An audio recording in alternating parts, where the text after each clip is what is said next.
নমস্কার বন্ধুরা, সোনালীর কিচেনে সবাইকে স্বাগত। আমার আজকের রেসিপি পালং শাক ভাজা। গরম ভাতের সাথে এইরকম একটি পদ থাকলে অর্ধেক ভাত তা দিয়েই খাওয়া হয়ে যাবে। কিন্তু রেসিপিটি বানাতে খুব কম সময় লাগে। তবে আসুন দেখে নেওয়া যাক কিভাবে বানাবো। এখানে আমি ৬০০ গ্রাম পালং শাক ভালো করে বেছে ধুয়ে কেটে নিয়েছি।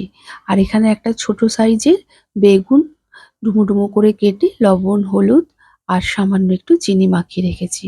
এই পালং শাক ভাজার জন্য আমি একটা পেঁয়াজ এরকম রিং রিং করে কেটে নিয়েছি। এরপর কড়াই গরম হলে কড়াইয়ে ২ টেবিল চামচ সর্ষের তেল দিয়ে দিলাম। তেলটা গরম হলে প্রায় ১৫-১৬টার মতো বড়ি এখানে ভেজে নিচ্ছি। এখানে আমি এই ছোট ছোট বড়ি ব্যবহার করছি। এই ছোট বড়ি দিয়ে শাক ভাজলে দারুণ লাগে খেতে। বড়িগুলো লালচে করে ভাজা হয়ে গেলে তুলে রাখলাম। এরপর ওই তেলেই বেগুনগুলো লাল করে ভেজে নেব।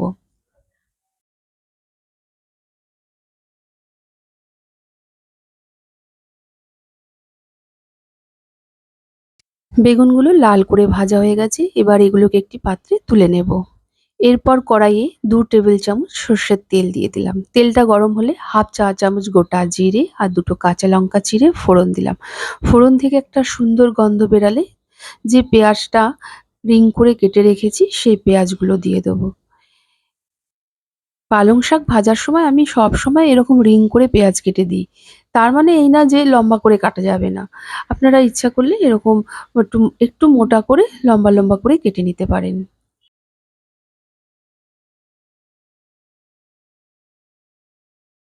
পেঁয়াজগুলো একটু নাড়াচাড়া করে নেওয়ার পর যখন হালকা বাদামি বর্ণের হবে সেই সময় কেটে রাখা পালং শাকগুলো দিয়ে দেবো। সাথে সামান্য একটু হলুদ গুঁড়ো আর স্বাদ অনুযায়ী লবণ দিয়ে ভালো করে নেড়েচেড়ে নেবো। গ্যাসের ফ্লেমটিকে হাইতে রেখেই নেড়েচেড়ে নিতে হবে। নাড়তে নাড়তেই দেখবেন পালং শাক থেকে বেশ কিছুটা পরিমাণে জল বেরিয়ে যাবে। আর ঢেকে দেব না। ঢেকে দিলে পালং শাকের যে একটা সুন্দর কালার সেটা নষ্ট হয়ে যাবে। পালং শাক ভাজার জন্য আমি এখানে বাজারে যে ছোট ছোট কচি পালং শাকগুলো পাওয়া যায় সেই পালং শাকটা দিয়ে রান্না করেছি। শীষ পালংটা দিয়ে দেখবেন চচ্চড়িটা খেতে ভালো লাগে। আপনাদের কাছে অনুরোধ রইল, আমার রেসিপিগুলো যদি ভালো লেগে থাকে প্লিজ আমার চ্যানেলটিকে সাবস্ক্রাইব করবেন আর পাশে থাকা বেল আইকনটি অবশ্যই প্রেস করবেন। এতে আমি যাই রেসিপি আপলোড করি না কেন নোটিফিকেশন সবার প্রথম আপনার কাছে গিয়েই পৌঁছাবে।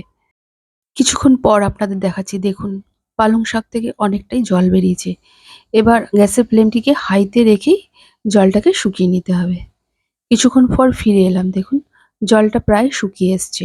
এই সময় ভেজে রাখা বড়ি আর বেগুনগুলো দিয়ে দেবো। সেগুলো দিয়ে ভালো করে মিশিয়ে নেব।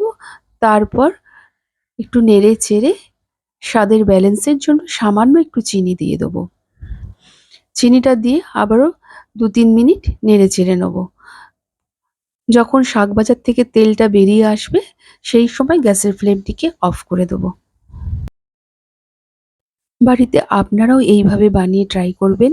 আর কেমন লেগেছে তা আমাকে অবশ্যই কমেন্ট করে জানাবেন। যদি ভালো লাগে একটা লাইক ও শেয়ার করবেন।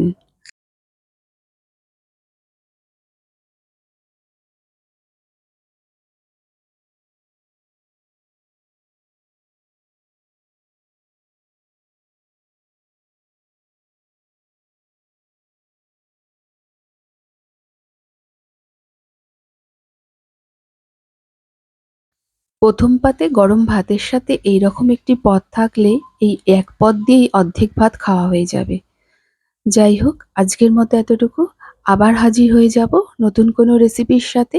সকলে ভালো থাকুন, সুস্থ থাকুন। ধন্যবাদ।